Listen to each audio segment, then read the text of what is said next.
Ya. Bien.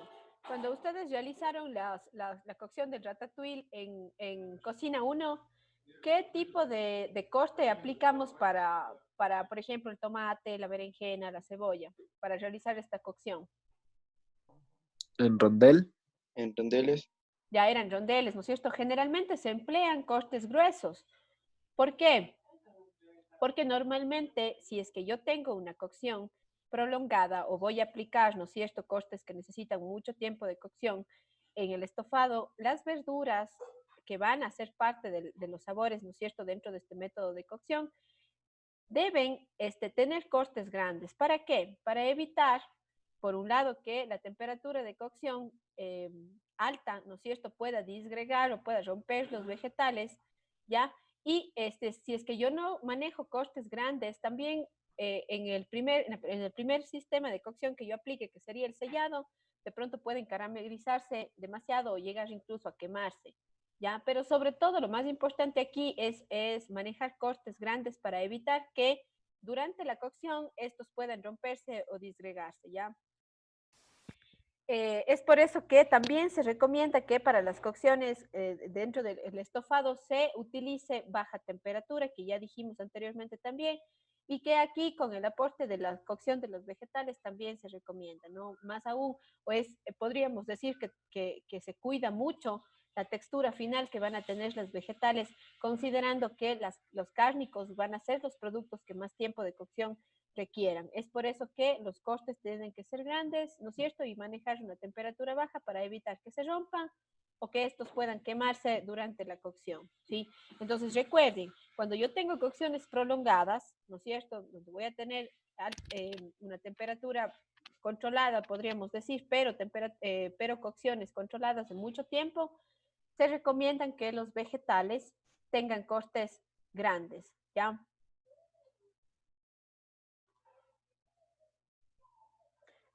Podríamos aquí, y les puedo recomendar una recomendación que podríamos decir con el tema vegetales, de pronto puede ser que yo inicie mi estofado, por ejemplo, con el género cárnico, lo deje un tiempo prudente para que se cocine parcialmente y luego puedo agregar los vegetales, ¿no es cierto?, para continuar la cocción, considerando que estos igual van a ser parte de los sabores, ¿no es cierto?, y van a aportar a la preparación. Pero con eso puedo yo ayudarles a los vegetales a que durante toda la cocción se mantengan enteros, ¿no es cierto?, no se rompan y que luego pueda utilizarlos incluso para el servicio del plato, ¿ya? En el caso de los géneros cárnicos, es mucho mejor aplicar esta técnica a las piezas de carnes rojas o las aves, ¿ya? En cortes que necesiten, ojo, ¿no? Mucho tiempo de cocción. ¿Qué sucede en este caso con la carne? Que primero se tiene que sellar y luego se después y la temperatura que vamos a emplear, el fuego que vamos a tener de baja temperatura, pero en el periodo de minutos vamos a superar el punto de ebullición, ¿sí? Recuerden, siempre tiene que estar el recipiente cerrado para poder favorecer la concentración, ¿ya? En el hito que vamos a colocar, vamos a poner todo lo que son condimentos, guarniciones, las especies, todos los aditivos aromáticos que quieran ustedes, darle al producto final. ¿Ya? ¿Qué pasa con las piezas al final? Que estas se van a impregnar del aroma, ¿no es cierto?, de estas especies y las verduras. Y si se evita la evaporación de agua, ¿no es cierto? Al estar destapando o si marcamos correctamente la cocción de este producto, ¿no es cierto?, la carne siempre va a quedar jugosa. Otra recomendación aquí es que siempre la cantidad de líquido que vayamos a utilizar para empezar la segunda fase del estofado, que en este caso sería la cocción en medio líquido, se recomienda que el líquido con el que vaya a realizar la cocción cubra por completo, sí, al ras, los géneros que se vayan a cocinar de él. ¿Ya? Si es que tengo cortes de muchísimo grueso, incluso se debe considerar por lo menos un 50% más de líquido para la cocción, la segunda fase de la cocción de estofado. ¿Ya? Ya, no sé si antes de continuar alguna pregunta adicional para el tema del estofado, alguna pregunta que utilizamos carne, ya, por un lado utilizamos cortes de carne, ¿no es cierto? Normalmente los cortes que vamos a utilizar en el caso del estofado tendrán tal vez unos 4 o 5 centímetros de grosor. Utilizamos cortes que necesiten mucho tiempo de cocción, sí, recuerden, para el caso del estofado, cortes que tengan de tercera categoría o cortes que requieran mucho tiempo de cocción, ¿ya? Siempre tiene que estar tapado, es otra recomendación que se hace para ejecutar correctamente esta técnica, ¿sí? Y ya consideraremos, ¿no es cierto?, según el tipo de género, el tipo de vegetales que empleemos, los costes de los mismos y obviamente en qué momento estos tendrán que ingresar en la cocción para evitar que se rompan, ¿no es cierto? Se disgreguen, como habíamos dicho. ¿Ya? ¿Alguna pregunta? Si no, continúo con la diferencia con el siguiente sistema, que es el guisado. ¿No? Ya, muy No bien. sé. En el caso del guisado, y hemos escuchado muchísimo, ¿no es cierto?, este término, incluso los europeos o la cocina clásica utiliza mucho el término del guisado, ¿sí? Los españoles, por ejemplo, son fans del guisado. Pero la diferencia que podemos tener aquí con el estofado es que en el caso del guisado, normalmente se suele dejar o podemos destapar la olla, ¿ya? Para que se evapore parte del agua. Además de que en este sistema de cocción igual mixto, ¿no es cierto? Vamos a aplicar menos tiempo de cocción y normalmente los costes también que vamos a utilizar serán costes que posiblemente requieran menos tiempo de cocción, ¿ya? Por ejemplo, les pongo una idea, el seco de pollo. El seco de pollo, ¿qué creen ustedes que sería? ¿Un guisado o un estofado? Un guisado. Exacto, muy bien. ¿Por qué? Porque normalmente, por más que lave, a menos que estuviésemos haciendo, por ejemplo, un seco de gallina o un seco no sé, de gallo ahí, ¿no es cierto? Tendremos que tapar la preparación y tendremos que dejar que se cocine por un periodo largo de tiempo, ¿no es cierto? Pero si utilizo yo pechugas o si utilizo incluso piernas o antepiernas del ave, estos son cortes que requieren menos tiempo de cocción. Pero la ejecución correcta del seco de pollo tendría que ser, ¿no es cierto?, aplicar primero calor seco, tanto para vegetales como para el género, y luego de eso podemos, ¿no es cierto?, cubrir con el líquido y permitir que se cocine. Al yo necesitar menos tiempo de cocción para este tipo de género, entonces puedo tranquilamente realizar la cocción con la olla destapada. Igual manejaré una temperatura baja al inicio, ¿no es cierto? Y tal vez la subiré luego, pero aquí vemos, ¿no es cierto?, cómo están clasificados estos dos sistemas de cocción dentro de los métodos de cocción mixta, ¿no es cierto?, porque aplico los dos procesos. Calor seco con el sellado y posterior, ¿no es cierto?, calor húmedo con los líquidos que esté utilizando. Igual vamos con esta técnica, sellar los pedazos de carne, ¿no es cierto?, formar esta costita, esta ración de mallar. Y aquí se produce, nuevamente voy a mencionar, el fenómeno de la concentración por la coagulación de las proteínas de la carne. Y posterior a esto, ¿no es cierto?, voy a tener que colocar dentro del líquido de cocción. Solo que, a diferencia del estofado, en el caso del guisado, no es necesario que se tape la cacerola o el recipiente en el que estemos realizando la cocción, ¿sí? Ahora, según la zona, incluso los europeos tienen otros nombres para definir los guisados también. Los españoles utilizan mucho la terminología de guisado, pero por ejemplo en Francia le llaman ragú, ¿ya? Le llaman ragú a este tipo de cocción. En Bélgica se llama carbonada, no carbonara. Carbonara es el plato italiano este de pasta, sino es carbonada, ¿sí?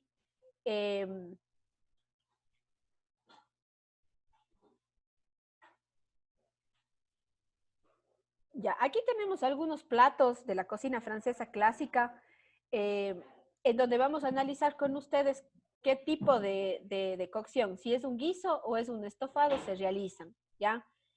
El primer plato que tenemos aquí es el coq au vin. El coq au vin es un plato francés que consta de gallo que se cocina, se utiliza carne de gallo que se cocina directamente en vino y como ustedes se fijan tenemos aquí algunos vegetales, ¿no es cierto?, como zanahorias. Se utiliza un mirepoix, que es zanahoria, apio y cebolla para la cocción inicial. Y hay algunas recetas que incluyen productos también como champiñones, ¿sí? Entonces, ustedes se fijan, aquí tenemos un género, ¿qué sería? ¿Un género de esta categoría o sería un género que necesita tiempos prolongados de cocción? A ver, vamos a ver. Es un género que necesita más tiempo, exacto, ¿sí? Al igual que dijimos con la gallina, por ejemplo, ¿no es cierto? Es un género que al estar expuesto durante largos periodos de tiempo a cocción va a ganar mucha terneza, ¿ya? Recuerden que al aplicar calor seco yo estoy concentrando y al aplicar calor húmedo, ¿no es cierto? Estoy expandiendo los sabores. Por lo tanto, este producto al tener un tiempo prolongadísimo de cocción va a lograr un sabor bastante interesante tanto en el líquido como en el género, ¿ya? Entonces, este coco van lo categorizaríamos como un estofado o un guiso.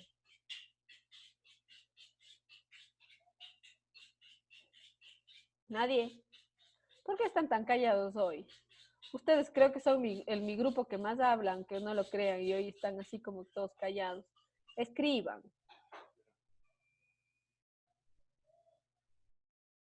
¿No? Nada, voy a continuar entonces. Bien, sería considerado un estofado, ¿ya? Porque voy a necesitar mayor tiempo de cocción, porque voy a realizar la cocción en un medio tapado para evitar la evaporación, ¿no es cierto? Y voy a lograr las características también de sabor que me va a ofrecer el sellado y posterior la cocción en el medio líquido. El bourguignon también es un plato francés, solo que en este caso aplicamos normalmente la forma tradicional de realizar este plato es utilizando carne de buey, ¿ya? ¿Qué creen ustedes del buey? ¿Qué tipo de género podríamos, cómo lo podríamos categorizar?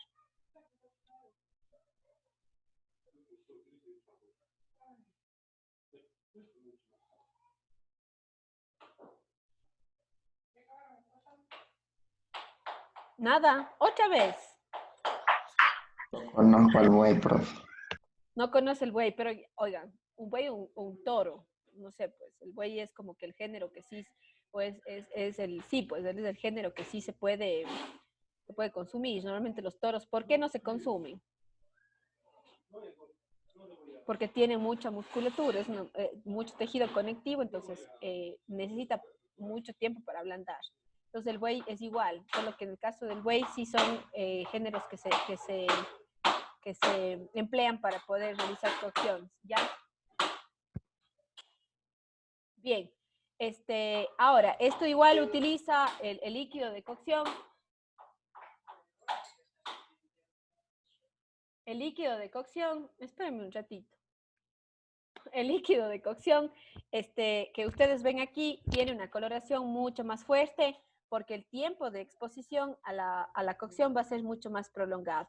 En el caso del bourguignon, es un plato francés que utiliza mucho, igual, champiñones, se utiliza la echalot, que es esta cebolla tierna, pequeña, ¿ya? Y si es que ustedes se fijan, los cortes, el tipo de corte que estamos viendo en estos platos, ¿no es cierto? Son pequeños. Cuando hablo de costes, no solamente hago referencia, ¿no es cierto?, si es un coste de primera, segunda o tercera categoría, que esto define la terneza de la carne. Pero al decir costes, si es que ustedes se fijan, tenemos pedacitos pequeños, ¿no es cierto?, que también son una característica del estofado o de estos dos sistemas de cocción que estamos viendo. ¿Ya? Este plato también se cocina con fondo, se cocina con vino, se necesita muchísimo tiempo y vemos incluso en la fotito aquí que tenemos una tapa, entonces tiene que cocinarse, ¿no es cierto?, por largos periodos de tiempo tapado. ¿Qué tipo de cocción sería entonces el borgoñón? Estofado guiso. Vamos a ver. Estofado, muy bien. Y el último plato que tenemos aquí es la blanqueta, que también es un plato francés. Y para este tipo de preparación necesitamos o podemos emplear géneros como el conejo, podemos emplear géneros como el cerdo, como la ternera, ¿ya? La ternera, por ejemplo, es es un género que necesita menos tiempo de cocción porque estamos frente a un rumiante que está muy tierno, ¿no es cierto? Por eso es una ternera, porque tiene muy poco tiempo, ¿no es cierto? Es un bebé. Entonces podemos emplearlo en la cocción y va a necesitar menos tiempo de cocción, ¿ya? Podemos utilizar conejo también, las partes más nobles, se puede utilizar el cerdo y es una preparación que se liga al final, se cocina, o sea, se sella, ¿no es cierto?, el género, se cocina en fondo y se liga al final con crema, ¿ya? Nos podemos fijar igual en la sartén que está aquí, ¿no es cierto?, la cocción, qué tipo bueno, aunque ya les he puesto ahí abajo, no me fijé que aquí les he puesto guiso, pero es un guisado, porque no necesitan mucho tiempo de cocción y estamos frente a un producto, ¿no es cierto?, que tranquilamente se puede cocinar destapado, ¿sí? Eso, muchachos. Entonces, les pregunto, de los platos tradicionales que nosotros conocemos de la cocina ecuatoriana, ¿podrían darme un ejemplo de estofados y de guisos? Ya voy a dejar de compartir la pantalla para poderles más bien preguntar a que me respondan, ya que me den un ejemplo, que ustedes consideren si es un estofado o es un guiso y por qué, ¿ya? Entonces, a ver, Matías, ¿qué, qué preparación podríamos considerar dentro de la cocina tradicional nuestra como, como un guiso?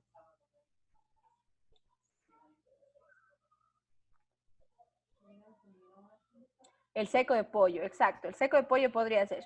Pero ya un seco de chivo, por ejemplo, ¿consideraríamos como un guiso o sería un estofado? Luis.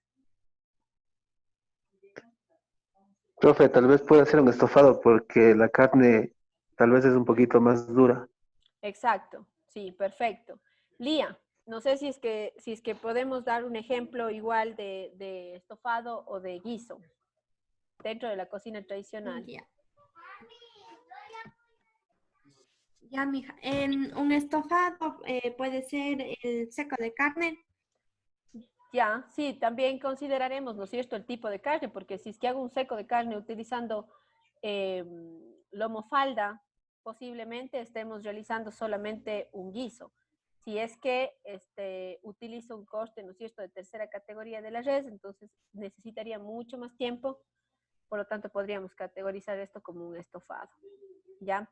Dentro de la cocina de la costa, a ver, ejemplo de un guiso.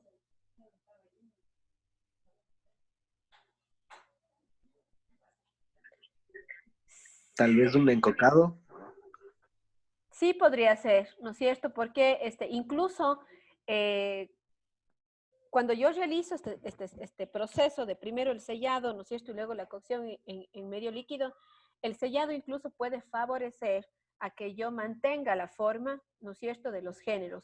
Se recomienda sobre todo cuando ustedes realicen cualquiera de estos dos tipos de cocción, estofado o guisado, si es que ustedes sellan y tenemos cantidades grandes de producto, por ejemplo, el sellado va a ser súper importante porque me va a ayudar a mantener la forma y evitar que se rompan las piezas, ¿no es cierto?, de carne cuando están cocinándose, ¿ya? Entonces vemos otra función también en el estofado y en el guiso que diferencian de otros sistemas de cocción, ¿ya? Entonces, podríamos Uf, considerar como un guiso al encocado, ¿ya? Pedro. profe, y el sudado de pescado. ¿El qué? ¿El sudado? El sudado de pescado.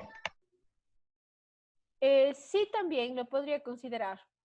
Como hay muchos platos que posiblemente no apliquen correctamente la técnica, pero eso no quiere decir que no sean platos formales dentro de nuestra gastronomía. Pero en un sudado también yo aplico la técnica de sellado inicial, no es eso, porque incluso tengo mis elementos aromatizantes que tienen que siempre, ¿qué es lo que hacen? Se sellan en grasa, en aceite. Entonces, tranquilamente yo puedo considerar este sistema como de cocción como un guisado, guisaría. Y obviamente, si bien el pescado no es un género que requiere mucho tiempo de cocción, sí estamos acostumbrados a que, por ejemplo, tanto el encocado como de pronto el sudado de pescado se utilicen incluso pescados con cortes grandes, ¿no es cierto? Incluso pescados enteros para poder realizar este sistema de cocción. Ahora, ahí habría que analizar bien, ¿no es cierto?, si es que aplico o no la cocción mixta para poder definir si es un estofado, es un guisado o es un braseado, que vamos a ver más adelante, que en el caso del braseado emplea. La diferencia es que utilizamos costes grandes, enteros, ¿sí?, para realizar un sistema de cocción similar, ¿ya? Yo podría incluso hacer, y se utiliza mucho, y sí quiero mencionar esto para que vayamos diferenciando, yo podría hacer, por ejemplo, un estofado en una olla de presión.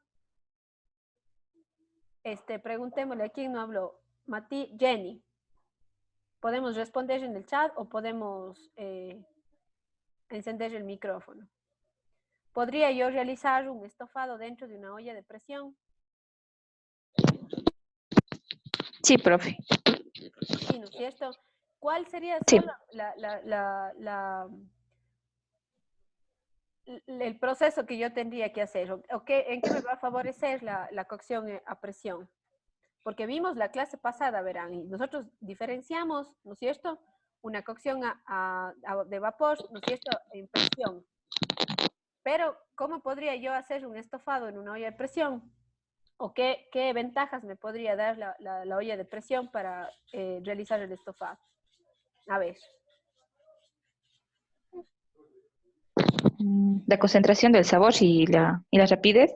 Exacto, bueno, la rapidez es una de esas, ¿no es cierto? Pero recuerden, así yo cocino en una olla de presión un estofado, tengo que sellar y luego si cocino en menos tiempo, porque obviamente la olla de presión al estar a una temperatura súper alta, ¿no es cierto? Y a generar este medio de concentración va a hacer que la cocción sea mucho más corta, ¿verdad? Yo igual aplico géneros de tercera categoría, costes duros, sí, pero la cocción es corta porque tengo justamente este medio de concentración, ¿no es cierto? Esa cocción hermética que se da y esa temperatura alta que me da el vapor. Pero al hacer yo un sellado antes, estoy entonces realizando correctamente un estofado. Solo que dentro de la cocina clásica, francesa, española, es mejor aplicar correctamente la técnica y yo recomendaría que se realice en una cacerola que sea de hierro forjado o incluso pueden utilizar acero inoxidable. ¿Por qué? Porque son de pronto materiales que pueden transmitir correctamente el calor y aparte son lo menos tóxico que podemos encontrar. De pronto el aluminio, no sé si ustedes alguna vez, por ejemplo, han cocinado algo como una bechamel o algo así en una olla de aluminio y han visto el cambio de la coloración que tiene la salsa, por ejemplo. ¿Esto es por qué? Porque migran muchos metales hacia el alimento, que son materiales que no son recomendados.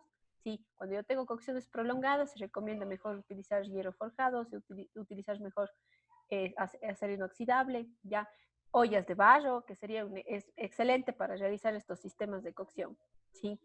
Entonces, recuerden la versatilidad que podemos nosotros tener en el momento de aplicar la técnica. Lo más importante es que utilicemos correctamente el calor seco y luego el húmedo para poder generar un guiso o un estofado, ¿ya? Hace un momento me decía el Matías que si podríamos hacer una blanqueta, podríamos hacer un guiso, empleando cortes de tercera categoría que pueden ser tratados con enzimas para favorecer la terneza de la carne. Claro que se puede. Es más, es lo que normalmente la gente realiza para incluso manejar el tema de costos, porque si tú tratas, ¿no es cierto?, una carne de tercera categoría que tiene un costo menor en el mercado, la ablandas antes de la cocción, obviamente estás ganando mucho, le estás dando un producto de calidad a la persona que va a consumir el plato porque va a tener una carne súper tierna. Y como vimos anteriormente, estas dos técnicas de cocción favorecen que los géneros cárnicos cuando se cocinen queden súper jugosos, ¿no es cierto? ¿Por qué? Porque estamos utilizando el medio líquido y porque además estamos realizando el sellado como una práctica importante en este medio de cocción, ¿ya? Para el caldo de pata funciona, profe. Perdón. Para el caldo de pata funciona, las enzimas. El caldo de patas funciona. Oye, no he hecho, pero es que en realidad a ver, ustedes vieron ahora, estuvieron viendo proteínas, ¿no es cierto? Con la ISA. No sé si recuerdan un poco, coméntenme un poco del ablandamiento de las carnes o de la desnaturalización. ¿Qué es lo que lográbamos cuando desnaturalizábamos o cuando dábamos cocción a un género cárnico? Que se rompan los enlaces peptídicos, ¿no es cierto? Y yo tengo una carne blanda. ¿Ya?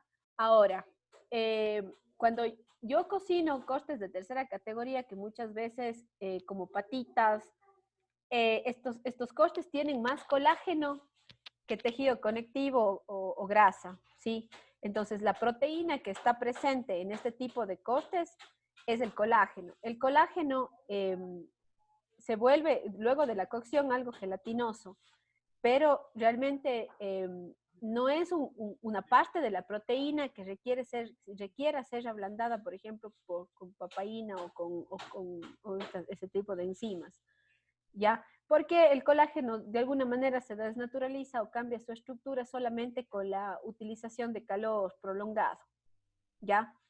Entonces, de pronto en este tipo de cortes no se recomendaría hacer ablandamiento. Hablaríamos de cortes que tengan otro tipo de proteínas en el momento de la desnaturalización, ¿ya?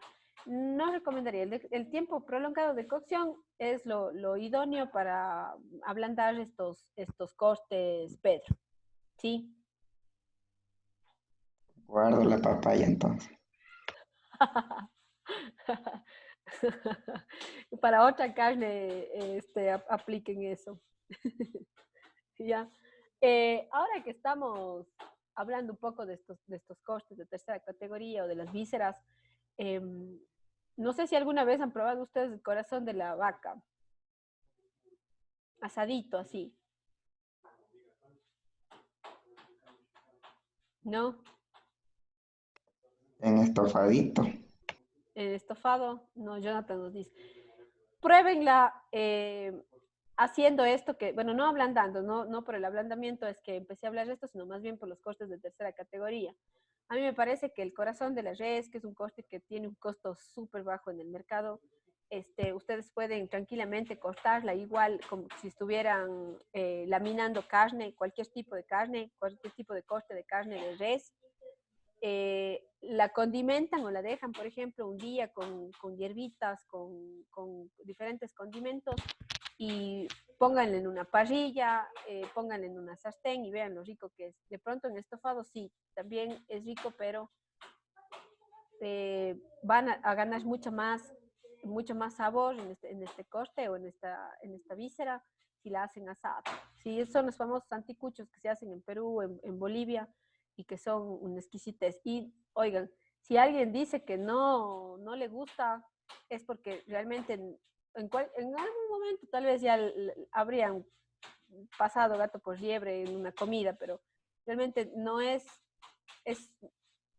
súper difícil realmente darse cuenta o ver la diferencia entre la carne real y este tipo de víscera. O sea, háganlo si pueden en algún momento comprar un poquito de corazón o el corazón entero, sáquenle porque sí tiene bastante eh, tejido, como es, todo lo que son arterias. Entonces tienen que retirar y quedarse solo con la parte de la carnecita y le cortan, le pasan eso por un buen adobo de bastantes hierbas, ajo, y eso botan a la parrilla, es la cosa más rica y súper económico. Entonces, les doy ideas solo para que vean opciones, ¿ya? Y Jonathan dice que ha probado solo el corazón del cuy. Sí tiene un sabor diferente, porque de pronto el cuy tiene mayor cantidad de grasa, ¿sí? Entonces puede que de pronto se sienta el sabor diferente. Pero les dejo opciones, ¿ya? Para que puedan ustedes hacer sus pruebas, o si algún otro momento quieren hacerlo en su casa, pues ahí les dejo ideas. No tengo más preguntas, entonces esto es toda la información del día de hoy. Recuerden, el día viernes nos vamos a ver para la retroalimentación, ya con las indicaciones que les di. En mi casa dicen que el estofado lleva papa y el guiso no. Recién me entero de la otra clasificación. Podemos utilizar diferentes tipos de vegetales, no necesariamente solo la papa, Pedro. Podemos utilizar papas, zanahorias, si quieren otros tubérculos. Una de las características que tiene el estofado o el guiso es que siempre va a tener elementos vegetales para aromatizar. Y la recomendación por los tiempos de cocción que se aplican es que los cortes sean grandes, ¿sí? Para que puedan mantenerse durante la cocción. Ya, y podría ser una clasificación del estofado. Es que no todos los estofados llevan papa. No podríamos definir a la papa como un producto que haga una diferenciación importante entre un guiso y un estofado. Puede que haya guisos que sí lleven papa también, ¿ya? Incluso puede ser que tú estés realizando hay uno que a mí me gusta mucho, que mi mami siempre hace, que es un estofado de carne de res con papita, ¿cómo es? Alberja tierna, zanahoria. Y se hace en crema de tomate, o sea, se hace con tomates. Es súper rico este estofado y luego se condimenta con perejil o culantro. Es súper rico, pero si es que yo, el tipo de carne que utilizo, ¿no es cierto? Es una carne de segunda categoría y quiero hacer este plato, tranquilamente yo estaría haciendo un guiso, ¿sí? Porque no vamos a emplear un sistema de cocción muy prolongado, ¿no es cierto? O incluso tiene que cocinarse tapado. Entonces sí tendríamos que definir ahí un poco si partimos de la dureza de la carne y si partimos, ¿no es cierto?, de los ingredientes también que podríamos definir como guiso y como estofado, ¿ya? Porque incluso yo trabajaba en un restaurante y ahí me decían, cuando elabore un guiso, era el que usted decía que es estofado. Y vuelta cuando me decían prepara un estofado, era el que solo llevaba papitas. Y el seco era el que solo llevaba naranjilla y pimiento y cebolla y ese era el seco. Entonces ya Claro, tenía lo que otra pasa es que, clasificación del seco. exacto, lo que pasa es que ahí estamos clasificando quizás por por un perfil de sabor o porque tú tienes ya ciertas recetas establecidas en el restaurante o en el lugar, ¿no es cierto? Pero si es que nos podemos analizar, yo les mostré tres, por ejemplo, de los platos que tenemos de la cocina internacional, que son los más famosos dentro de estos sistemas de cocción. Entonces, obviamente, si es que tú elaboras el plato de la forma tradicional, te va a decir que tienes que aplicar cocción mixta, ¿no es cierto? Y que puedes utilizar estos ingredientes y estos no. Pero nosotros tenemos muchos platos que se han reinventado incluso dentro de la cocina ecuatoriana, entonces podemos nosotros tener estas variaciones que son bastante favorables y enriquecen cada vez más la cocina. Pero si ahondamos un poquito hacia todo esto, las principales diferencias son las que habíamos comentado y sobre todo el hecho de que la cocción mixta se tiene que aplicar, ¿no es cierto?, el sellado o incluso el salteado, ¿no es cierto?, como un método de aplicación de calor seco y posterior a eso utilizar el líquido que hayamos elegido para poder formar esta salsa o este líquido de cocción, ¿sí?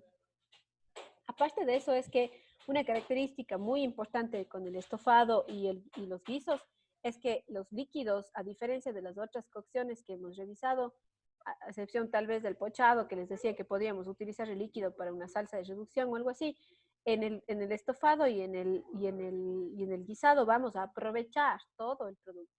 Tanto la guarnición de los vegetales, vamos a aprovechar la salsa, ¿no es cierto? A más del género cárnico, obviamente, que es el más importante, ¿ya? Bien, chicos, ¿hay alguna pregunta más o alguna acotación más? Si es que no tenemos ya más dudas, entonces les voy a agradecer mucho y pedirles nuevamente disculpas por hacer que terminen a las 9:14 de la noche la clase. Perdónenme por el desajuste que tuve el día de hoy. ¿Ya? No tenemos nada más, entonces les agradezco. Ya que tengan buena noche y nos vemos de aquí el día jueves en nutrición y ya el día viernes en cocina. Recuerden, por favor, en nutrición también revisar los temas que de pronto hayan que cubrir, ¿sí? Ya, no se preocupe, chef. Gracias. Chao.